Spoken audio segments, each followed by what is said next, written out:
लागता सहज वासनेचे बीज जळून जाय मग राम नामे उपजे आवडी सुख घडो घडी वाढू लागे वक्रतुंड महाकाय सूर्यकोटी समप्रभ निर्विघ्नं कुरु मे देव सर्व कार्येषु सर्वदा गुरुर ब्रह्मा गुरुर विष्णु गुरुर देवो महेश्वरः गुरुर साक्षात् परब्रह्म तस्मै श्री गुरवे नमः। महायोग पीठे तटे भीमरथ्यां परम पुंडरीकाय दातु मुनींद्रे समागत्य तिष्ठन्तमानन्द कंदं परब्रह्मलिंगं वजे पांडुरंगं पांडुरंग करो प्रथम पांडुरंग करो प्रथम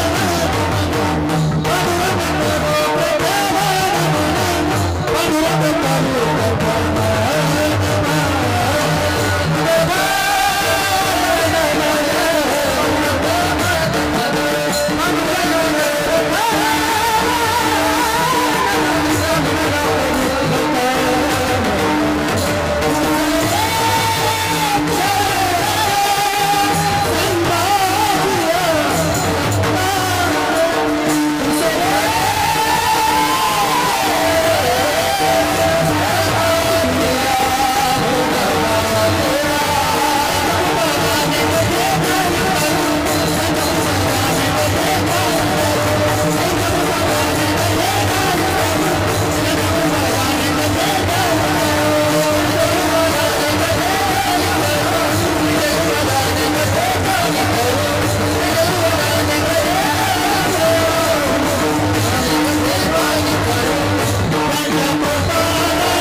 भगवान हरा सोपान भगवान ब्रह्मा मुक्ताख्या ब्रह्मचित्खला ज्ञानेशंच ज्ञानमूर्ती साक्षात् प्रेम स्वरूपिणं नामदेव दयामूर्तिं नाथ वंदे पुनः पुनः वैरागीश परममूर्ती देव क्षत्र निवासिनं तुकाराम महाराष्ट्रं भक्तराज चतुष्टं श्री संताची हे माता चरणावरी साष्टांग हे करी दंडवत लोकाभिरामं रणरंगधीरं राजीव नेत्रं रघुनाथं कारुण्यरूपं करुणाकरन्तं श्रीरामचन्द्रं शरणं प्रपद्ये श्रीरामचन्द्रं शरणं प्रपद्ये जय जय राधारमण जय जय नवल किशोर जय गोपी चित्तचोर प्रभुजी जय जय माखन चोर संत चरण रज लागता सहज वासनेचे बीज जळून जाय मग राम नामे उपजे आवडी सुख घडो घडी वाढू लागे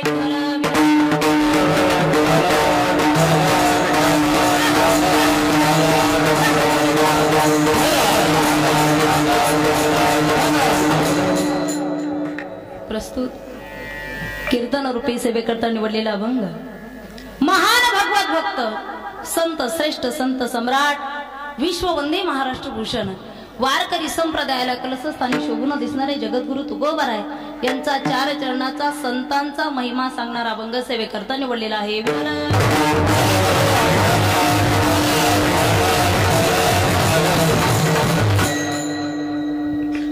अगदी गोड असं वातावरण आहे।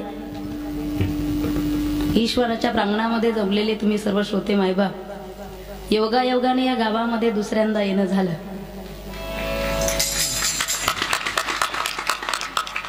फार गोड असं वातावरण या ठिकाणी आहे। परमार्थामध्ये सौंदर्य नसलं तरी चालेल पण परमार्थात सौंदर्य असणं गरजेचं आहे।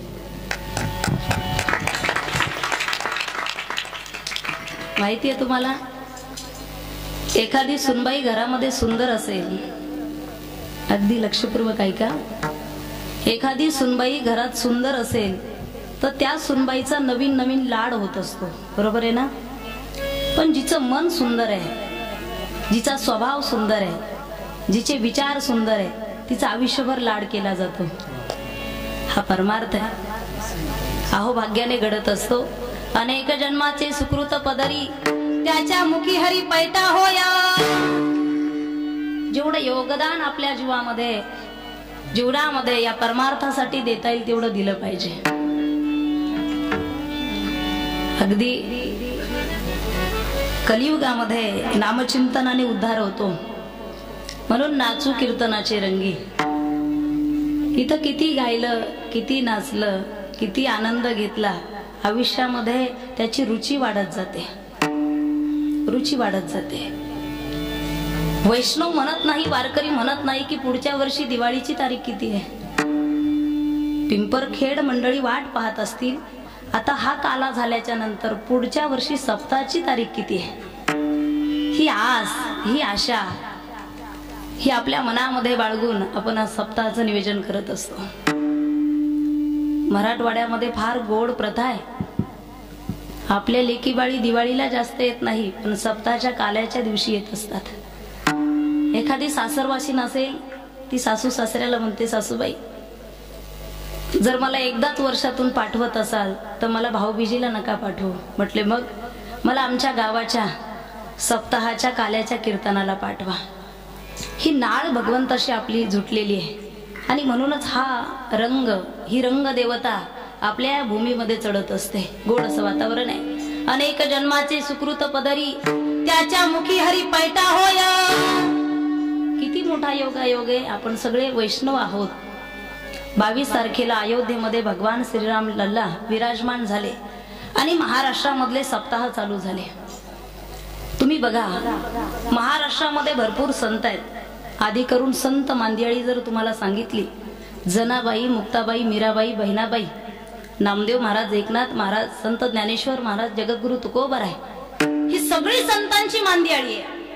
आणि त्यामध्ये राष्ट्रसंत भगवान बाबा, वैराग्यमूर्ती वामन भाऊ महाराज, या सगळ्या संतांमध्ये जास्तीत जास्त पुण्यतिथी ज्यांची साजरी केली जाते ते राष्ट्रसंत भगवान बाबा आहेत.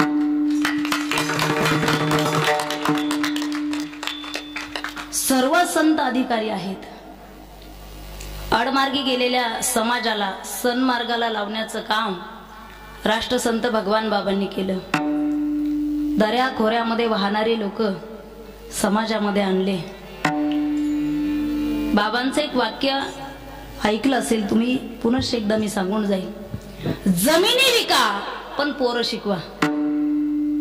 जमिनी विका पण पोरं शिकवा. हे वाक्य जरी छोटं असेल तर याचा विचार किती मोठा आहे ऐका. कारण पोरं जर शिकली, संस्कारित झाली, जमिनी विकत घेतल्या जातील. बघा तुम्ही, त्याला माहिती आहे, पोरं जर सुशिक्षित झाली, संस्कारित झाली, जमिनी विकत घेतल्या जातील. पण पोरं जर संस्कारहीन निघाले, किती जरी जमिनी घेतल्या, मुलांचे संस्कार परत आणता येणार नाही. हा ध्येय, हा संस्कार ज्यांनी सर्वांवरती घातला असे असणारे राष्ट्रसंत भगवान बाबा, खऱ्या अर्थाने यांच्या पुण्यतिथीच्या निमित्ताने हा सोहळा चालू आहे. आणि त्यांच्या पुण्यतिथी निमित्तानेच या पर्व काळामध्ये आपण आहोत. ऐका व्रताचे महिमान, ऐका व्रताचे महिमान, नेमे आचरती जन, गाती ऐकती हरी कीर्तन, ते समान विष्णुसी. पहा, शेतकरी आहोत आपण. ज्याला जितकं योगदान देता येईल तो प्रत्येक जण देत असतो. आयुष्यभर जेवढा परमार्थ करता येईल तेवढा आपण सगळे करत असतो. नाही तर आयुष्यभर त्या ठिकाणी पाप करायचं. बांध कोरायचे, मंदिरातले लाईट काढून आणायचे, कीर्तनाला आला की चांगली चप्पल दिसली का विठोबा रुक्माईलाच निघून जायचं. आणि मग सप्ताह आला की मग एक काम करा, ह्या सगळ्या आठवणी झाल्या की मग त्याच्या लक्षात येतं जास्त वर्गणी दिली की एकदा पाप पेटून जाईल. कधी कधी पंच कमिटी जर एखाद्या मंडळाकडे गेली, महाराज वर्गणी द्या. पूर्वी लाईफ इज अ मनी होता, आता टाइम इज अ मनी झाले.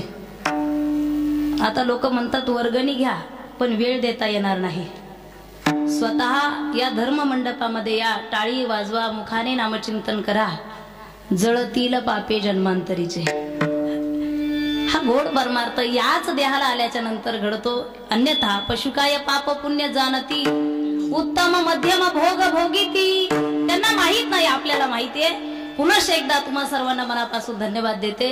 अगदी आतापर्यंत असं ऐकलं होतं की महिलांना 50% आरक्षण आहे, महिलांना 50% आरक्षण आहे. पण पिंपरखेडमध्ये आल्याच्या नंतर लक्षात आलं आरक्षण 70-80% वर गेले. यांच्याकडे थोडंच राहिले. सांभाळून ठेवा, उगाच भाकरी तुम्हालाही थापावं लागतील. अवघड परिस्थिती आहे. माझ्या माता भगिनी त्यांना मनापासून धन्यवाद देते. इकडं विनेकरी बाबा आहेत, त्यांनाही धन्यवाद देते. माईक सिस्टीम फार गोड आहे, त्यांना मनापासून धन्यवाद देते. गेल्या 8 दिवसापासून 2-2, 3-3 कीर्तनं चालू आहे. लांबचा प्रवास होतो. सिस्टीम जर चांगली नसेल तर तुमची सेटिंग नाही लागली तर यांची माझी लागत नाही पहा. फार गोड सिस्टीम आहे. इकडं चोपदार बाबा आहेत, त्यांनाही धन्यवाद देते. ज्यांची गोड अशी प्रथम चाल झाली त्यांनाही धन्यवाद देते. ईश्वर सरस्वती प्रत्येकाला देत नाही. गुणाबरोबर नम्रता ही फार महत्वाची असते. आणि या कमी वयामध्ये आपण या संप्रदायामध्ये आलो हे भाग्याचं लक्षण आहे. लोक म्हणत असतील तरुण कीर्तनकार गायक वादक संप्रदायामध्ये आले आणि काय बदल झाला, तर मी तुम्हा सगळ्यांना सांगेन. पूर्वीच्या काळामध्ये कीर्तन व्हायचे, अगदी मंदिरातच व्हायचे. मग यांचे बाबा सगळे ऐकायला, काहींना निम्म्यांना ऐकायलाच येत नाही, काहीला दिसतच नाही. त्यांनी कीर्तन ऐकायचे. मग शेजारच्या 1-2घांनी ऐकलं की मग त्या गावात ते कीर्तन चालायचं. परंतु आता परिस्थिती बदलली. सोशल मीडिया, तरुण कीर्तनकार गायक वादक या संप्रदायामध्ये आले. काय बदल झाला? जी तरुण पिढी व्यसनाधीन चालली होती ती तरुण पिढी या संप्रदायामध्ये आली. याच्यापेक्षा काय बदल पाहिजे आणखी? एवढा मोठा बदल या तरुण मुलांनी, गायक वादकांनी आणि कीर्तनकारांनी केलेला आहे. या ठिकाणी ज्यांची चाल झाली त्यांना मनापासून धन्यवाद देते. मी एक वाक्य कीर्तनामध्ये नेहमी सांगत असते, पहा, ज्याला जीवनामध्ये मोठं व्हायचं असेल त्याने नम्र असावं, नम्री नसावं.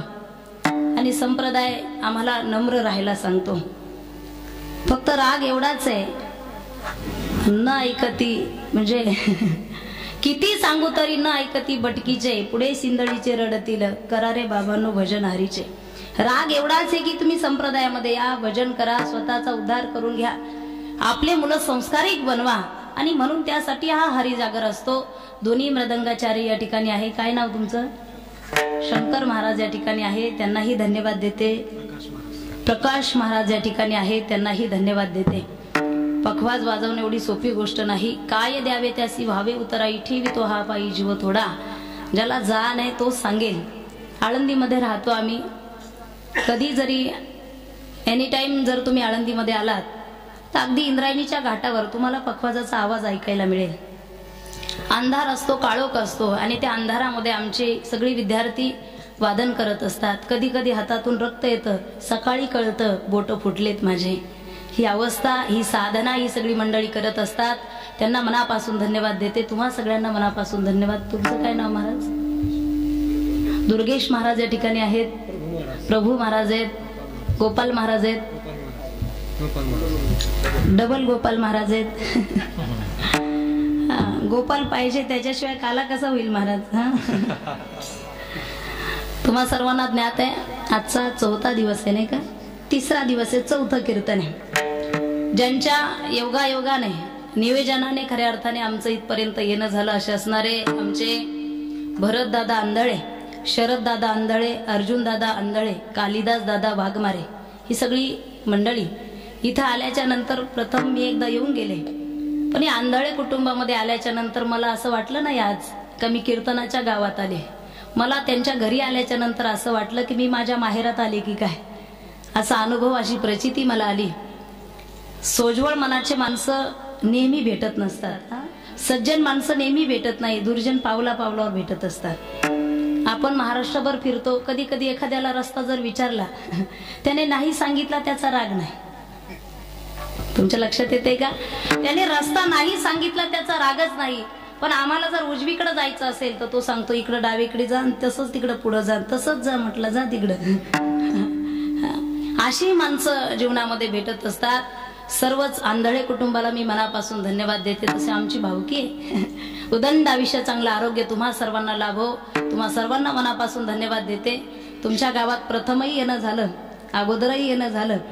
आमचे महाराज म्हटले दुसऱ्यांदा जातोय आपण. आता यांचा काही वेगळा परिचय करून देणार नाही. पण आल्यानंतर यांचा रॉंग नंबर लागला ह्या कुटुंबाचा. आम्ही या ठिकाणी जोडीने आहोत. महाराजांनाही मनापासून धन्यवाद देते. या ठिकाणी शूटिंग चालू आहे. 4 यूट्यूब चॅनल आहे. तुमच्या शूटिंगमुळे बदल असा झाला की ज्या महिला घरामध्ये नुसती कपाटात साड्याची थप्पी लावून ठेवत होत्या त्या महिला आता या शूटिंगमुळे नवी नवी साडी घालायला लागल्या. मला वाटतं देवाला सुद्धा सुकलेलं फूल आवडत नाही, चांगलं आवडतं नाही का? चांगलं फूल आवडतं. म्हणून ज्या दिवसापासून सप्ताह बसला असेल अगदी काल्यापर्यंत आपण नवीन वस्त्र घालायचे असतात. नवीन वस्त्र घालायचे असतात आणि नवीन वस्त्र परिधान केल्याच्या नंतर त्या देवाचं भजन करायचं असतं. माणसाने वस्त्राने आणि चेहऱ्याने सुद्धा उदास राहू नये परमार्थ करत असताना.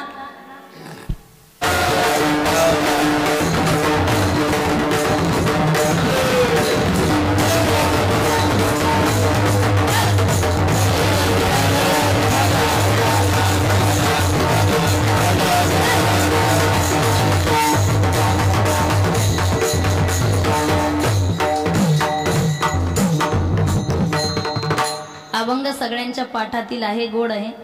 लवकर कीर्तन चालू करते. उगाच लाईट गेली ती एक तर आमचा आडनाव आंधळे आणि त्यात रात्र. भयानक परिस्थिती आहे. संत चरण रज लागता वासनेचे बीज जळून जाय. संत चरण रज मग राम नामे उपज्या वडी सुख घडोघडी वाढू लागे. संत चरण रज लागता कंठी प्रेम दाटे नैनी नीर लोटे हृदय प्रगटे राम रूप. संत चरण रज लागता तुका म्हणे साधन सुलभ गोमटे परिउपतिष्ठे पूर्व पुण्य. संत चरण रज लागता. अभंग अगदी सोपा आहे आणि सरळ सरळ म्हणतो आपण. संत चरण रज लागता सहज वासनेचे बीज जळून जाई. सहज लागत नाही. सहज लागले असते तर सगळ्यांचा उद्धार झाला असता. संतांपेक्षा दारुडे जास्त लोळतात. संत भेटत नाही. अगदी सहज एखाद्या गावातून जर संत गेले तर सहज बोलणे हितोपदेश करुणी सायास. सहज जरी एखाद्याच्या घरामध्ये गेले तर त्याचा उद्धार सहज करून टाकतात. तुम्हाला माहित असेल त्या ठिकाणी अनेक संतांनी जे आपल्यापर्यंत येत नाही त्यांच्यापर्यंत जाऊन उद्धार केलेला आहे. आजा मेळा फार पापी होता. गो ब्राह्मणांना त्रास द्यायचा. आजामेळ एकदा काय झालं, तो चोरी करायला गेला. चोऱ्या करायचा आणि घर चालवायचा. बऱ्याचशा आजामेळ आता सुद्धा जिवंत आहेत. चोरी केल्याशिवाय त्यांची घरं चालत नाहीत. पण एकदा काय झालं, त्याची पत्नी थोडीशी सुशील होती. त्यांच्या घरी काही संत आले आणि संत आल्याच्या नंतर त्या पत्नीला दिवस गेलेले होते. तिने दरवाजा उघडला. संतांनी सांगितलं, आई साहेब आजची रात्र आमची इथंच व्यवस्था करा. तिने सांगितलं, माझा नवरा 1 नंबरचा डाकू आहे, चोर आहे. तुमची व्यवस्था जर इथं केली तर तो आल्याच्या नंतर तुम्हाला हाणेल मारेल काढून देईल. तुम्ही इथं राहू नका. संतांनी सांगितलं, आम्हाला मारलं तरी चालेल पण आम्ही त्याचा उद्धार केल्याशिवाय जाणारच नाही. संत तिथंच थांबले. नंतर आजा मिळाला. आल्याच्या नंतर पाहिलं, कोण आहात तुम्ही? फिरत फिरत आलो, इकडे तीर्थयात्रेला चाललो होतो. माझ्या घरी थांबलात? हो. तुमच्या पत्नीने व्यवस्था केली? काय व्यवस्था केली? मी लोकांची चोरी करून आणतो, दरोडे घालतो आणि दरोडेखोराच्या घरी तुम्ही व्यवस्था करून घेतली. भीती वाटत नाही का तुम्हाला? संतांना कसली भीती आहे? नाही, थांबतो आम्ही इथंच. थांबू दिलं रात्रभर. आणि सकाळी संत निघाल्याच्या नंतर म्हटले, आम्हाला प्रत्येक घरी गेल्याच्या नंतर कोणी ना कोणी काहीतरी योगदान देतं, तुम्ही काहीतरी द्या. आजामेळ म्हटलं, मी चोऱ्या करून आणले तुम्हाला काय देणार आहे? मी काही देणार नाही. पण पत्नीने सांगितलं, संत जर रिकाम्या हाताने गेले तर शाप देतील तुम्हाला. म्हणून देण्याची पद्धत आहे तेव्हापासून. संत जर रिकाम्या हाताने गेले तर तुम्हाला शाप देतील, काहीतरी द्या. काय द्यायचं विचारलं तर संतांनी सांगितलं, काही देऊ नका. तुमच्या पत्नीच्या उदरामध्ये जे बाळ आहे त्याचं नाव नारायण ठेवा. माझा भाव लक्षात घ्या. अगदी धावत्या वेळेमध्ये सांगेल मी, तुम्हाला आठवलं म्हणून सांगते. तुमच्या पत्नीच्या पोटात जे बाळ आहे त्याचं नाव नारायण ठेवा. नारायण ठेवा. संत निघून गेले. वास्तविक पाहता काही कालांतराने आजामेळाला मुलगा झाला. त्या मुलाचं नाव नारायण ठेवण्यात आलं. नारायण ठेवलं. मग त्या नारायणात एवढा जीव. कुठेही बाहेर निघाल्याच्या नंतर आजामेळ म्हणायचा, नारायण चल माझ्या बरोबर. नारायण पाणी दे. नारायण जेवण दे. नारायण इथे येऊन बस. नारायण तिथे येऊन बस. एक दिवस यमराज घ्यायला आले त्याला. अंतकाळ जवळ आला. अंतकाळ जवळ आल्याच्या नंतर आता त्याला भीती वाटू लागली यमराजाची. त्याने मुलाला आवाज दिला, नारायणा, ए नारायणा, मला यम घ्यायला आले, वाचवलंय मला. वास्तविक पाहता मुलालाच आवाज दिला होता, पण देवाला वाटलं मला आवाज दिला की काय. तिकडून विष्णुदूत पाठवले. त्या यमराजाचे आणि विष्णुदूताचे भांडण सुरू झाले. हे म्हणायचं ते आमचं गिराईक आहे, विष्णुदूत म्हणायचं आमचं गिराईक आहे, यमराज म्हणायचं आमचं गिराईक आहे. अक्षरशः भांडणामध्ये विष्णुदूत जिंकले. ते म्हटले आमचं गिराईक आहे. मला सांगायचं तात्पर्य, आजामेळाचा जाता जाता उद्धार करून दिला. सहज बोलणे हित उपदेश करुणी सायास शिकविती ते संत चरण रज. उगाच स्वतःला कोणी संत म्हणून घेत असेल, संत नवती जगा मानसा सारिके. संत दिसायला जरी माणसासारखे, पण संत न होती जगा मानसा सारिके. तुम्हाला आळंदी जवळ कान्हूर म्हणून गाव आहे, केंदूर म्हणून गाव आहे. केंदूरचे संत कान्हू पाठक, त्यांच्याकडे एक काशीचा पंडित आला. आल्याच्या नंतर, महाराज इथं कान्हू पाठक कुठे राहतात? कुठे राहतात म्हणजे मीच कान्हू पाठक आहे. अहो मी त्यांचं नाव ऐकून काशीवरून आलोय. तुम्ही कसले कान्हू पाठक, तुम्ही कसले संत? तुमच्या अंगा खांद्यावर लेकरं खेळतात, तुम्ही संत नाही. बर, माझ्या अंगा खांद्यावर लेकरं खेळतात म्हणून मी संत नाही. घेतले लेकरं टाकले विहिरीमध्ये, आता आहे का मी संत? आता कसला संत? स्वतःच्या लेकराची दया नाही, जगाची काय दया करणार? आता नाही मी संत. बर, एक काम करा, काशीवरून आलात माझं नाव ऐकून, म्हटले हो 2 घास खाऊन खा, 2 घास तरी खा. काशीचा पंडित म्हटलं नाही, आताच लेकरं मारले, तुम्हाला सुतक पडले, मी सुतकाचं खात नाही, सुतकाचं खात नाही. एक काम करा, लेकरं जर जिवंत केली तर, ए लेकरांनो, हा काशीचा पंडित उपाशी जातोय, बाहेर या. घरातून लेकरं बाहेर येतात, तशी विहिरीतून बाहेर आली. संत नवती जगा मानसा सारिके. असल्यावर कळत नाही, नसल्यावर मिळत नाही. जर संत जगाला कळाले असते तर मला वाटतं नारायणगडावरून भगवान बाबाला खाली उतरावंच लागलं नसतं. संत जर जगाला कळाले असते तर संत भगवान बाबांना शरीराचा कोणता तरी भाग खाली कापून टाकावाच लागला नसता. ज्यावेळेस लोक कशालाच कोणी आवरत नाही, त्यावेळेस चांगल्या लोकांना बदनाम केलं जातं, त्याला कलंक लावण्यात येतो. आणि कलंक काजळापेक्षा काळा असतो. तुम्ही पहा, एखाद्या माणसाला जर कलंक लागला, त्याच्यासाठी तो शेवटचा दिवस असतो. कलंक, एखादी न्यूज जर आली पेपरला, टीव्हीला, मोबाईलला, काजळापेक्षा काळा आहे ना महाराज. एखाद्याचा कलंक लागलेला चेहरा पहा तुम्ही, तो मेलेलाच असतो. राष्ट्रसंत भगवान बाबा शयन कक्षेमध्ये त्यांच्या अंथरुणावरती कुणीतरी चोळी टाकली. दृष्ट प्रवृत्तीचे लोक आजही आहे समाजामध्ये, आणि त्याच लोकांनी कल्लोळ केला. स्वतःला संत म्हणून घेता, स्वतःला संन्यासी म्हणून घेता, महात्मे म्हणून घेता, आणि तुमच्या अंतरुणावरती बाईची चोळी आली कुठून? कल्लोळ केला. वाईट प्रवृत्तीच्या लोकांना तोंड द्यायचं नव्हतं, पण खऱ्या अर्थाने ज्या गोष्टीमुळे माझ्या जीवनाला, माझ्या परमार्थी गोष्टच नाहीशी करून टाकली. चमत्कार असा झाला, जिथं जिथं रक्त सांडल्या गेलं तिथं तिथं तुळशी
रक्त सांडल्या गेलं त्या त्या ठिकाणी तुळशी उगवल्या गेल्या.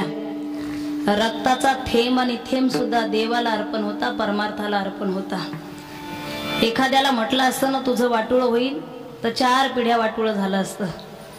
जगाच्या कल्याणा संतांच्या विभूती देह कष्टविती परोपकारी या जग हितासाठी चालेल. अंगावरती चिखल घ्यावा लागला तरी चालेल, गाढवावरती बसावं लागलं तरी चालेल, पण आपलं जीवन या जगासाठी समर्पित करणारे संत आहेत. संतांमध्ये आपल्यामध्ये काय बदल आहे? नाथ महाराजांच्या अंगावर येऊन 108 वेळा थुकला, प्रसाद देऊन मुक्त केला. आपल्यात काय बदल आहे? आपण रस्त्याने चालताना एखाद्याने गाडीला कट मारला आणि तो निघून गेला तर माणसं 5-5 किलोमीटर त्याचा पाठलाग करतात. तिथं जाऊन धरतात, त्याला 2 टाकतात आणि गावात सांगतात 5 किलोमीटरवर धरला आणि हाणला. काहींना ईर्ष्या पसरवण्यामध्ये फार पुरुषार्थ वाटतो. हिंस्र पशु सुद्धा जंगलामध्ये ईर्ष्या पसरवत असतात. हरिण असते, हरिण ती कधीच कुणाचा द्वेष करत नाही. हरिण कधी द्वेष करत नाही, कोणत्या पशुला खात नाही, काहीच करत नाही. हरिण जगत असते. पण नाहकच काही पशु असे तिची ईर्ष्या करत असतात, ईर्ष्या करत असतात. हरिण दिसली का तिच्या पाठीमागे लागतात, खाऊन घेतात तिला. मला सांगायचंय, काही गोष्टी अशा आहेत की त्या सोडाव्याही लागतात, काही धराव्या लागतात. संत महात्मे बोलतात, खऱ्या अर्थाने रागवतात, पण तुमच्या हितासाठी रागवतात. तेची माझे हित करीती सकळ, जेने हा गोपाळ कृपा करी. आपल्या काही सवय असे आहेत. आता कांदा आहे, कांदा जर चाकूने कट होत असेल तर तिथं तलवार कशाला आणायची? कांदा जर चाकूने कट होत असेल तर तिथं तलवार आणायची गरजच नाही. संत परमार्थ करत असताना व्यवस्थित हाताळतात. जसं लेकरावरती आई प्रेम करत असते, गाय वासरावरती प्रेम करत असते, तैसे मज येती सांभाळीत, तसे संत सांभाळतात. एक बाई आपल्या छोट्याशा लेकराला घेऊन नाथ बाबांकडे आली. महाराज, लेकरू गुळ खाते, किती सांगितलं तरी ऐकतच नाही, फार बेकार आहे, ऐकत नाही, किती सांगितलं तरी याचा गुळ खाणं बंद करा. महाराजांनी सांगितलं 8 दिवसाने घेऊन या. बाईला वाटलं 8 दिवसाने औषध देणार असेल, तयार करून देणार असेल. 8 दिवसाने बाई घेऊन आली. महाराज द्या आता औषध. एका जनार्दनी संत पूर्ण करी ती मनोरथ, द्या औषध. नाथ बाबांनी ते लेकराला समोर बसवलं आणि सांगितलंय, बाळा आजपासून गुळ खायचा नाही, जा मावशी घेऊन. माझा सिद्धांत महत्वाचा आहे. ऐकायला जरी जड वाटत असेल तर मला संत सांगू द्या आणि मी पुढे चालणार आहे. नाथ बाबांनी एका वाक्यात सांगितलंय, बाळा आजपासून गुळ खायचा नाही, मावशी घरी घेऊन जा. बाबा, अहो एकच वाक्य सांगायचं होतं तर 8 दिवसापूर्वीच सांगायचं ना. त्याच्यासाठी 8 दिवस लागतात का? मला वाटलं औषध तयार करता की काय. नाही मावशी, नाही. 8 दिवस सांगण्यासाठी लागले नाही, आचरणात आणण्यासाठी लागले. स्वतः मी माझा गुळ खाणं बंद केलं आणि मग लेकरांना सांगितलं. त्या आगाचं नाव संत आहे, ते संत चरण रज. एखाद्याचं आचरण चांगलं नसेल आणि चरण चांगले असेल, त्याचे चरण धरू नका, वाटोळ होईल तुमचं. ज्याचं आचरण चांगलं आहे त्याचे चरण संत चरण रज. संत सहज भेटत नाही, दुर्जन मात्र पावला पावलावर भेटत असतात. सज्जनही सहज भेटत नाही. दुर्जनाची भेट सकाळीच येतो रामराम घालायला. तुम्ही जरी म्हटलात त्याला भेटायचं नाही तर तो दररोज सकाळी तुमच्या घरामध्ये येतो. मी आहे बरं का गावात अजून. पतन उद्धार संघाचा महिमा. तुमचं पतन करून घ्यायचंय की उद्धार करून घ्यायचा आहे हे संगतीवर अवलंबून आहे. परमार्थाचं सोडा, पण संसारामध्ये सुद्धा संगत फार महत्वाची. पती आणि पत्नी याची जर विसंगत झाली तर ते भांडण हायकोर्टापर्यंत जाऊ शकतं. बरोबर आहे की नाही? विचाराची विसंगत झाली तर ते भांडण हायकोर्टापर्यंत जाऊ शकतं. आणि त्यातल्या त्यात तो जर व्यसनाधीन असेल तर मग विचारूच नका. हिला ना विलाजाना का होईना 2 फटके त्याला टाकावेच लागतात, त्याच्याशिवाय पर्याय. विसंगती विचाराची. मी तर सांगत असते, पत्नी हा विषय सोडून माणसाने कुठेही इम्प्रेशन टाकलं तर ते चालतं, पण तिथं टाकायचं, तिथं टाकायचं. एक जण पिऊन आला, एवढी चालता येत नाही. दारू गांजा मत पिओ यारो, अक्कल गुंग हो जाती है. घरी आल्याच्या नंतर पत्नीवर इम्प्रेशन टाकू लागला, हे बघ मी जर सरपंच झालो तर गाव बदलून टाकेल. शांत बसा. मी सरपंच झालो तर गाव बदलून टाकेल.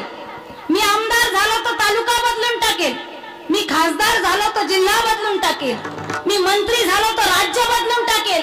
ती म्हटली पॅन्ट म्हणून माझा परकर घातलाय तो पहिला बदलू, बाकीचं आपण नंतर बदलू.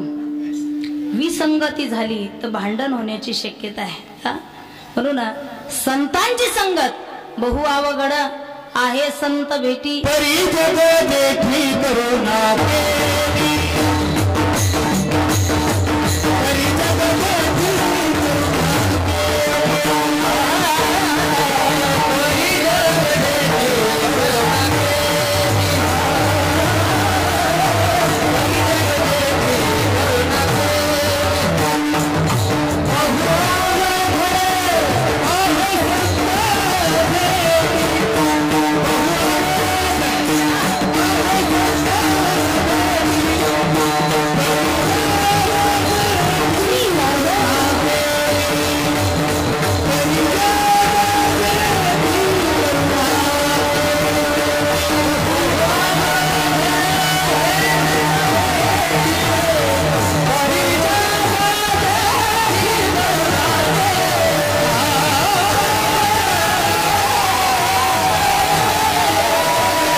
अवघड आहे. संत भेटी फार अवघड आहे. संत भेट होणं, दुर्जनाची भेट होणं ही अवघड नाही, फार सोपी आहे.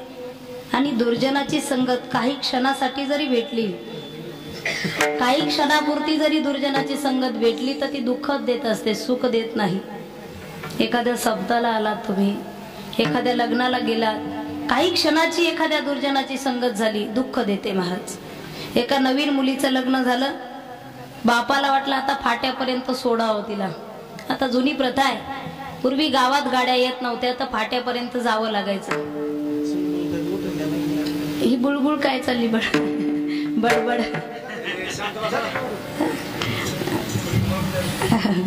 असं काही करू नका की मी 11 वाजण्याची वाट पाहिल. प्रथा आहे, फाट्यापर्यंत मुलीला सोडलं पाहिजे.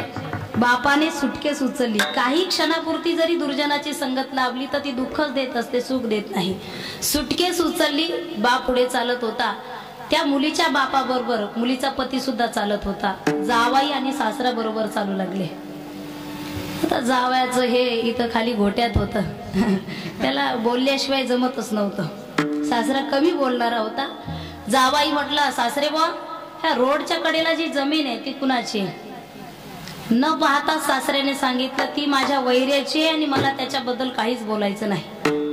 जावाई म्हटलं, असं नका तुमच्या वैऱ्याची, पण जमीन एक नंबर आहे. काही ना सवय, ते बोलू नका. नाही बोलणारच.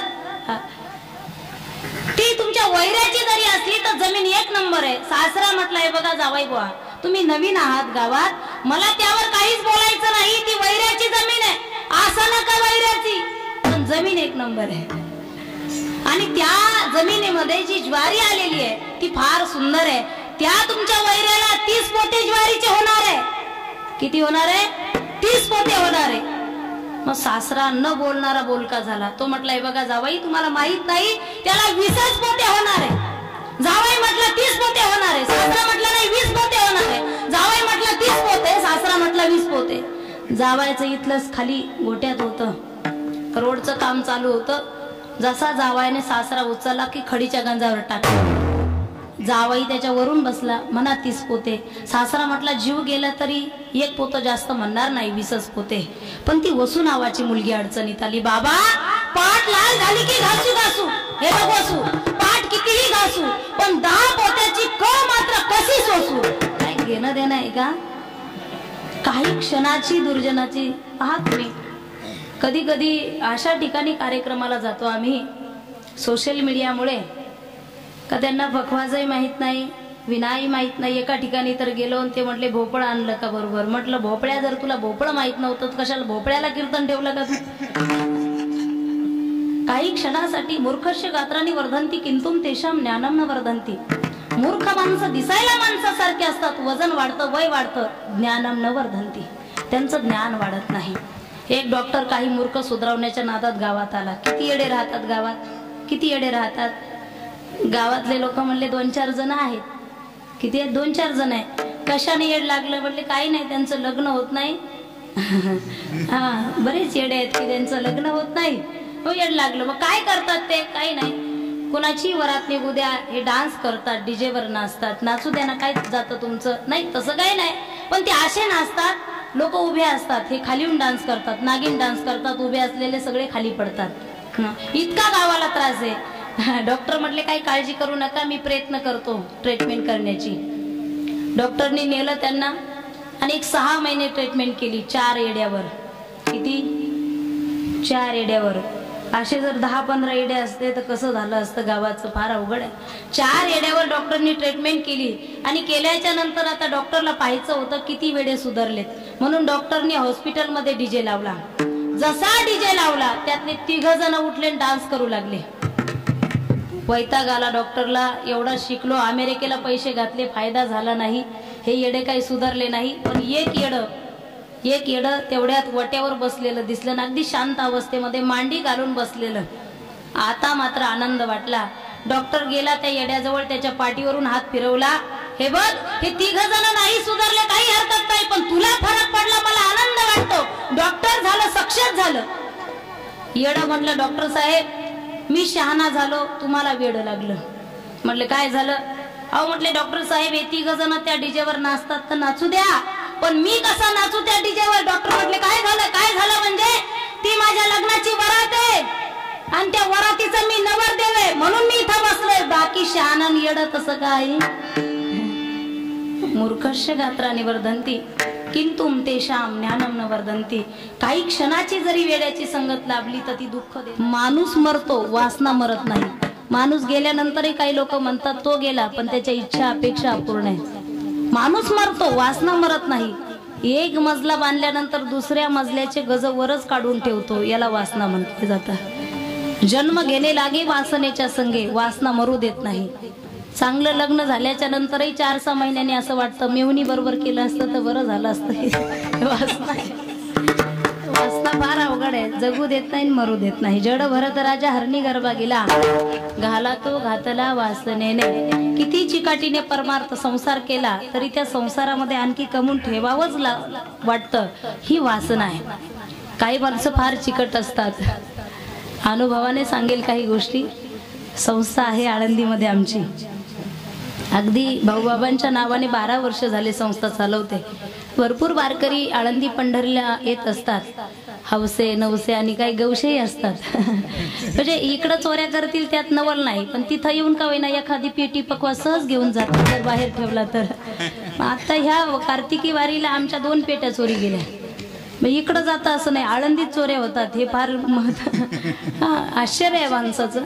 एक माणूस कधी न वारीला येणारा काही वारकऱ्यांबरोबर आला, कधी न परमार्थ करणारा, कधी न परमार्थ करणाऱ्या माणसाची भगवंत परीक्षा घेत असतो बरं का. वारीला आल्याच्या नंतर इकडं सप्ताहाला कधी देणगी दिली नाही. सप्ताहाचे लोक काहींची सवय आहे, जोपर्यंत देणगी चालू आहे तोपर्यंत सासरवाडीला जाऊन बसायचं. काल्याच्या पंक्तीला सगळी सासरवाडी जेवायला आणायची, काहींची सवय आहे वा. आणि म्हणून तो पंढरपूरला आला, चंद्रभागेचं स्नान झालं, बाहेर आला.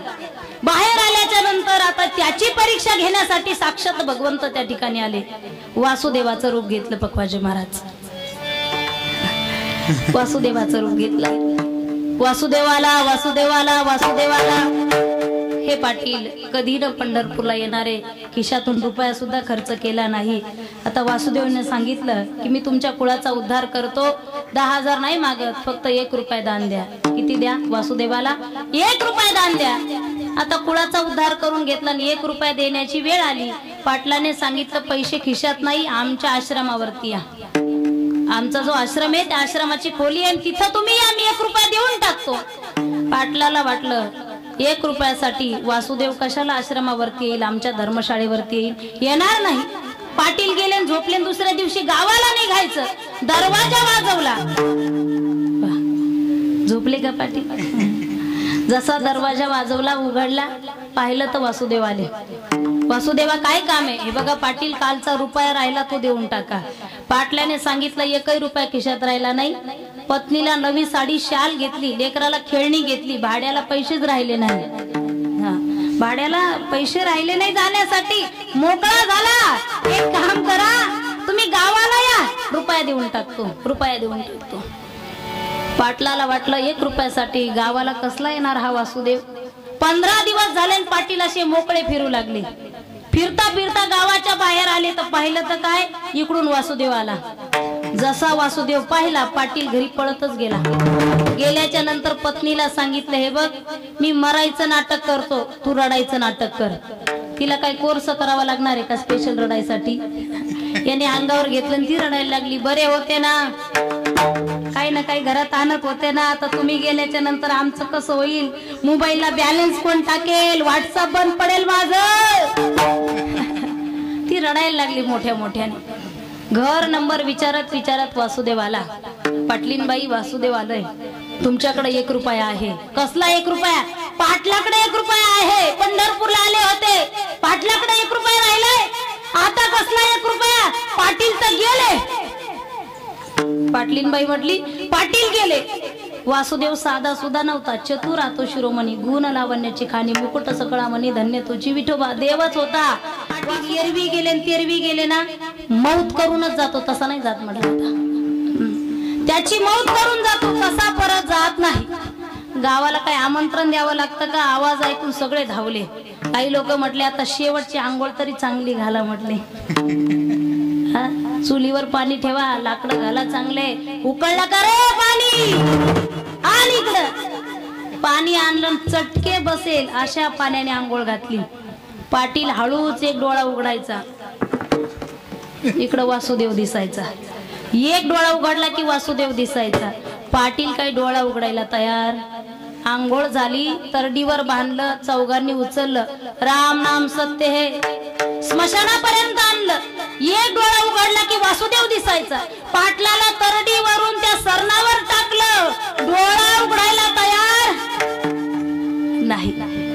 त्या वासुदेव भगवंत रूपी वासुदेवाला दया आली. पाटील काय काळजी करता, रुपया सुटला. तो म्हटला हे बघ पठ्ठ्या उठला म्हटला लगेच. तुका म्हणे धन धनासाठी देती, वासनेचे बीज जळून जाय. माणूस मरतो, वासना मरत नाही. ही वासना जाळण्यासाठी संत स्पर्शाची फार गरज आहे. जसं लोखंडाला स्पर्श झाल्याच्या नंतर लोखंडाला परिसाचा स्पर्श झाला, लोखंड लोखंड राहत नाही, लोखंडाचं सोनं होतं. जीवाला संत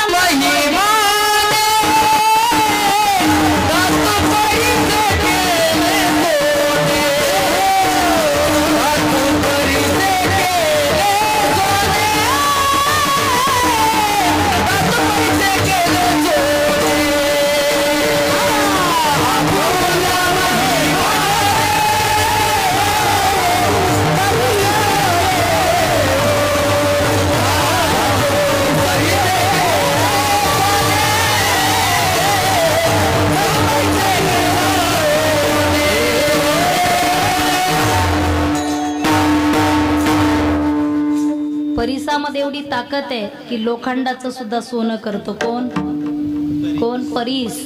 पितळात नाही, तांब्यात नाही, सोन्यात नाही, परिसात ती ताकद आहे. संतांमध्ये एवढी ताकद आहे, बिघडल्यांना सुद्धा चांगलं करतात संत. संतन के संग लागरे तेरी अच्छी बनेगी, अच्छी बनेगी, बिगड़ी ही बनेगी. चांगले तर चांगलेच होतात, बिघडलेले सुद्धा चांगलं करण्याची ताकद संतांमध्ये आहे. म्हणून ते संत चरण रज लागता, सहज वासनेचे बीज जळून जाय. एकदा वासना जळाली. अभंगाच्या 2 मूर्ती आणल्या होत्या विकण्यासाठी. गिराईकाला विचारलं हिची काय किंमत आहे. उजव्या हाताला जी आहे सांगितलं 100 रुपये. हिची डाव्या हाताला जी आहे तिची काय किंमत आहे, 10,000 रुपये किंमत आहे. वेगवेगळे आहेत का, नाही एकच आहे. वजन वेगळे का, नाही एकच आहे. मूर्तिकार वेगळा आहे का, नाही एकच आहे. दिसायला सारखे आहेत का, म्हटले हो सारखे आहेत, मीच बनवल्यात, सगळं सारखं आहे.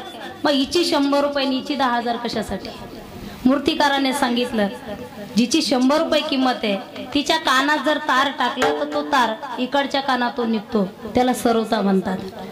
जिची 10,000 रुपये किंमत आहे तिच्या कानात जर तार टाकला तो तार इकडच्या कानातून निघत नाही, तो तार हृदयापर्यंत जातो, त्याला श्रोता म्हणतात.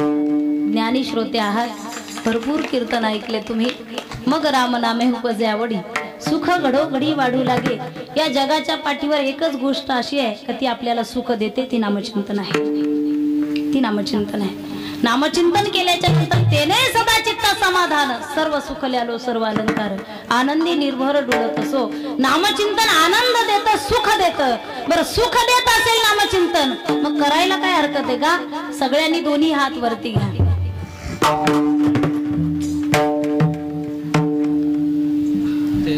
वेळात वेळ काढून कीर्तनाला आला तुम्ही तुमच्या सगळ्या इच्छा मी साहेबांचा पोळा सुद्धा गाणार आहे राम लल्लाचं आगमनाचं गीत सुद्धा गाणार आहे मला कमी बॉल मध्ये जास्त रन काढावे लागतात तिथं घेतले सगळ्यांनी हात वरती वा श्रीराम जय राम जय जय राम श्रीराम जय राम जय राम श्रीराम जय राम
बाबांसाठी एकदा टाळ्या वाजवा सगळ्यांनी। बाबा तुम्हाला शताब्दीला सुद्धा इथंच पाहायचंय बरं का आम्हाला। उदंड आयुष्य चांगलं आरोग्य लाभो या वयात सुद्धा एवढी एनर्जी आपली नाही तेवढी टिकणारच नाही प्रवास केला की मग राम नामे उपजे आवडी सुख घडोघडी वाढू लागे कंठी प्रेम दाटे नैनी नीर लोटे पण हनुमंतरायाने छाती फाडली भगवान श्रीरामाचं दर्शन झालं स्वतःचं जीवन देशाला देवाला धर्माला अर्पण करून पहा मरावी परी कीर्ती रूपी उरावे तुका म्हणे एका मरणेची सरे उत्तमची उरे कीर्ती मागे इतिहासामध्ये उगाच कुणाचं नाव कोरलं जात नाही कार्य असावं लागतं कीर्ती असावी लागते खऱ्या अर्थाने 22 जानेवारी हा सण आपण साजरा केला आनंद उत्सव सगळ्यांच्या घराघरामध्ये साजरा झाला ज्यावेळेस सगळ्यांच्या घरावरती पताका भगवी पताका फडकवत होती त्यावेळेस स्वाभिमानाने सगळे त्या पताकाकडे पाहत होते झेंड्याकडे पाहत होते हा स्वाभिमान जर आपल्या हृदयामध्ये असेल तर मला वाटते कुठंतरी आपली भक्ती आहे हा मी तर त्या देवाला विनंती करेल हे खुदा हम तेरे दरबार में फरियाद करते हैं हे खुदा हम तेरे दरबार में फरियाद करते हैं मत कर ऐसे पैदा जो देश धर्म को बर्बाद करते हैं पवित्र ते कुळ पावन तो देश जेथे हरीचे दास जन्म घेती घाबरायचं नाही भगवा हातामध्ये घ्यायचा फडकूनच दाखवायचा भगव्या रक्ताची धमक आणि स्वाभिमानाची आग भगव्या रक्ताची धमक आणि स्वाभिमानाची आग आहे घाबरतोस कुणाला वेड्या तू तर हिंदूंचा स्वाभिमानाने जगत असतो आम्ही अभिमानाने जास्त जगण्यापेक्षा कमी स्वॅट बट स्वीट कमी जगलो तरी चालेल पण शान मध्ये जगायचंय माझ्या देशासाठी जगायचंय कारण ज्या देशामध्ये आपण राहतो हा सामान्य नाहीये जहाँ डाल डाल पर सोने की चिड़िया करती है बसेरा ओ भारत देश है मेरा ओ भारत देश है मेरा ओ भारत देश है मेरा ओ भारत देश है मेरा संतांच्या पदस्पर्शाने पुनीत झालेला हा देश आहे जगाच्या पाठीवर संतांचा देश म्हणून ओळखला जाणारा हा देश आहे या ठिकाणी ज्यांनी कार्य केलं त्यांची कीर्ती पाठीमागे आहे महाराज मला तुम्ही सगळ्यांनी सांगितलंय म्हणा म्हणून पण मी रोजही म्हणत असते मलाही आनंद वाटतो हा महिनाच नाही तर हा वर्षभर ते गीत गावं असं वाटतं आपल्या घरामध्ये रामलल्लाचं आगमन झालेलं आहे त्या रामलल्लाची आपण 500 वर्षापासून वाट पाहत होतो जब मेरे राम जी का आवन होगा शबरी के कुटियों का पावन होगा आएंगे रघुवीर तब आसन पर बिठाऊंगी मीठे मीठे बेर अपने हाथों से खिलाऊंगी साथ साथ लखन जी का दर्शन होगा शबरी के कुटियों का पावन होगा याच अनुषंगाने मी गाईल मेरे झोपड़ी के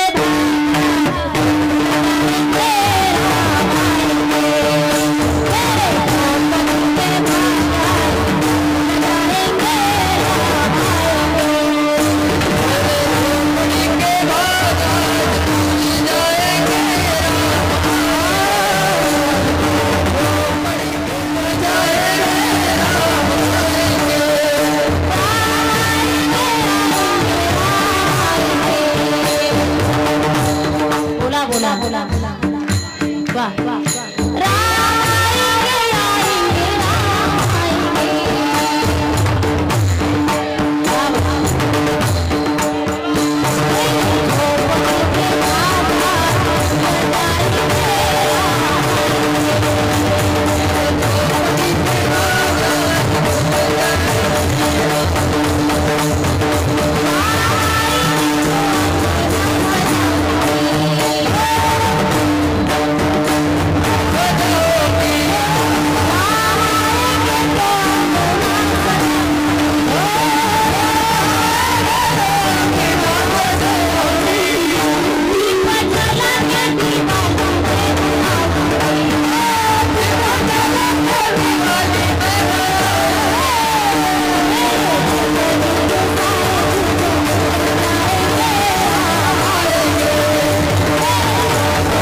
मथुरेमध्ये आपण वाट पाहत आहोत. ठेका चालू राहू द्या 2 मिनिट. 500 वर्षापासून जशी आपण वाट पाहिली, आता मथुरेचा जन्म झाला. तुम्ही कधी जर मथुरेला गेला, वृंदावनला जर तुम्ही कधी गेला तर जा मथुरेमध्ये. ज्या कारावासामध्ये माझ्या भगवान श्रीकृष्णाचा जन्म झालाय, तो कारावास आजही आपल्याला तसाच पाहायला मिळेल. कारावास तसाच, त्याच्यावरती एक घुमट आहे, एक चेंबू आहे आणि तो आपल्याला काढायचा आहे. तसं रामाची वाट आपण राहतोय, पाहिली आहे, पूर्ण स्वप्न झालं. आता भगवान श्रीकृष्णाची वाट पाहतोय आणि मी त्याला खायला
प्रेम करणारे आम्ही कीर्तनकार आहोत.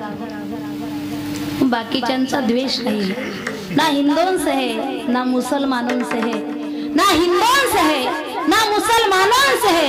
इस देश को तो तकलीफ बेईमानों से है, बेईमानों से है. आजही काही बेईमान माणसं या महाराष्ट्रामध्ये, या भारतामध्ये राहतात. देवच नाही म्हणून जगतात आणि देवाच्या जीवावर जगतात. देव नाही म्हणून जगतात आणि देवाच्या जीवावर जगतात. मोठा एखादा रोग झाला, काही झालं तर डॉक्टर जर म्हणले तर आमच्या हातात नाही, डॉक्टर म्हणतात देवाच्या हातात आहे. मग ती गुपचूप देवाला म्हणतात वाचव बर का, बरंच वाईट काम बाकी अजून. देव नाही म्हणणारे सुद्धा देवाच्या जीवावर जगतात. खऱ्या अर्थाने देवाला अर्पण व्हा, देशाला अर्पण व्हा, देशाला अर्पण व्हा. माहिती तुम्हा सगळ्यांना तरी सुद्धा सांगून जाईल, समाज हितासाठी जगणारे माणसं मरत नाही, जिवंत राहत असतात. समाज हितासाठी माननीय लोकनेते स्वर्गीय गोपीनाथरावजी मुंडे साहेब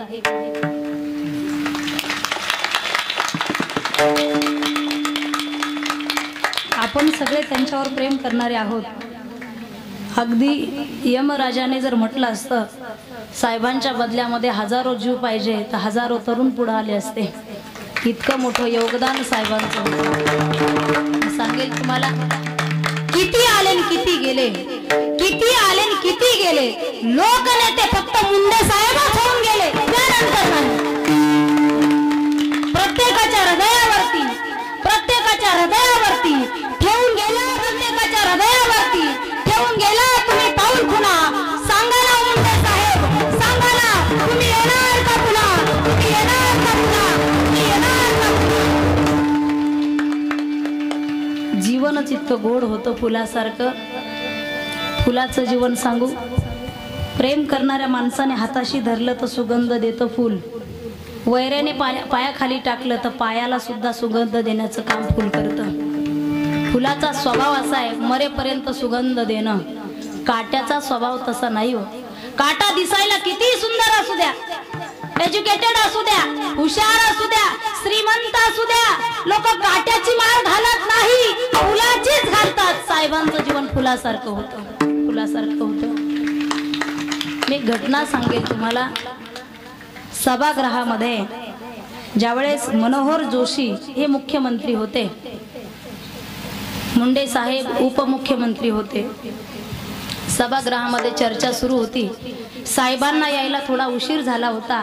विरोधी पक्ष नेते भुजबळ साहेब होते आणि त्या दिवशी भुजबळ साहेबांनी भरपूर प्रश्न विचारले होते. पण कोणी बोलत नव्हतं, निशब्द होते सगळे. तेवढ्या दारातून एक आवाज आला, थांबा थांबा, मी देतो तुमच्या प्रश्नाची उत्तर.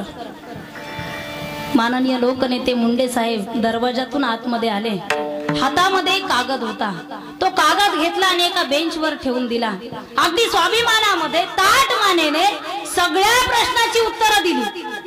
सभागृह मोडल्यानंतर सगळे मंत्री जेव्हा बाहेर गेले, बाहेर गेल्याच्या नंतर एकटे भुजबळ साहेब त्या ठिकाणी थांबले होते.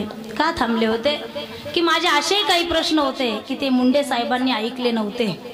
मग ते न ऐकता सुद्धा मुंडे साहेबांनी प्रश्नाची उत्तरं कशी दिली, नेमकं त्या कागदात लिहून आणलं असावं का? 2 पावलं पुढे आले भुजबळ साहेब आणि तो कागद हातामध्ये घेतला. कागद हातामध्ये घेऊन समोरची बाजू पाहिली, कागद कोराच होता. कागदाला पलटी मारली, पाठीमागची बाजू पाहिली तर कागद कोराच होता. मला सांगू द्यात, मुंडे साहेबांचा कोरा कागद विरोधकाच्या काळजामध्ये धडकी भरवणारा होता. हे जीवन होतं साहेबांचं. मग करेल मग बघू. 1995 साली दाऊद तिबलेंसारखा मोठा गुंड या देशातून पळवून लावण्याची कामगिरी जर कोणी केली असेल ती मुंडे साहेबांनी केलेली आहे. महाराष्ट्राची राजधानी जिथं अनेक बॉम्बस्फोट त्याने केले आणि त्याला पळून लावण्याची ताकद कुणाचीच नव्हती, पण साहेबांनी पळून लावलं. म्हणून मी सांगत असते, साहेबांचं नाव जगात गाजलं, जगात गाजलं. माझ्या मुंडे साहेबाचं,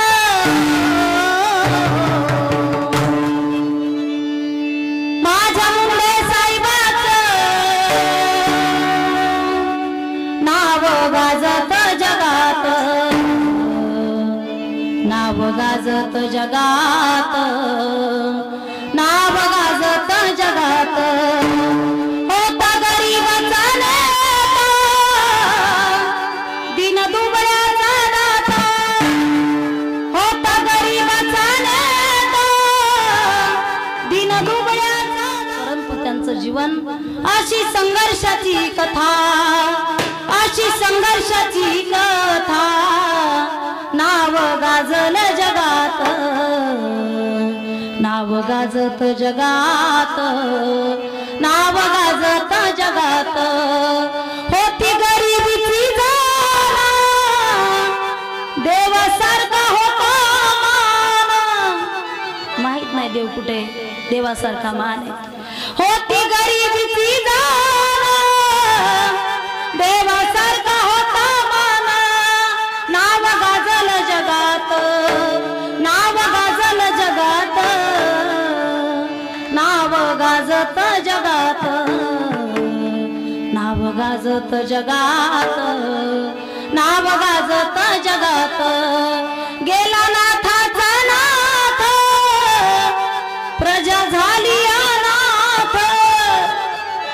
गेला नाथाचा नाथ, प्रजा झाली अनाथ. चर्चा झाली लोकात, चर्चा झाली लोकात. नाव गाजत जगात, नाव गाजत जगात, नाव गाजत जगात. माझ्या मुंडे साहेबाचं, माझ्या मुंडे साहेबाचं नाव गाजत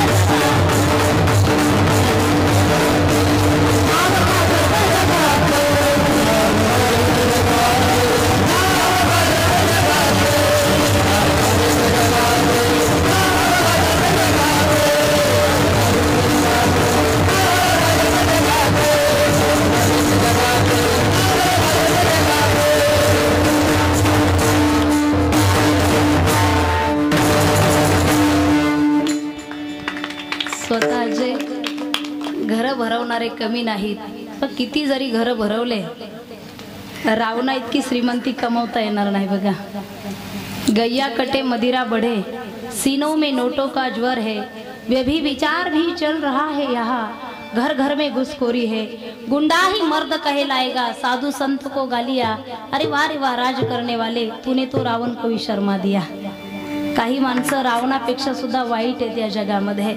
समाजासाठी, समाज हितासाठी जगून पहा, आनंद मिळेल. तेने सदा चित्ता समाधान. समाधान राहायचं असेल तर कार्य सुद्धा चांगलं असावं लागतं. तेवढं देशावरती प्रेम करावं लागतं, समाजावरती प्रेम करावं लागतं. उगाच लेकरापेक्षा जास्त प्रेम देत नाहीत हे समाज, हे लोक. अगदी मायेने भरवत असतात, पण हे भरवत असताना ते कधीच विचार करत नाही की समोरचा व्यक्ती माझं वाईट चिंतत असेल म्हणून.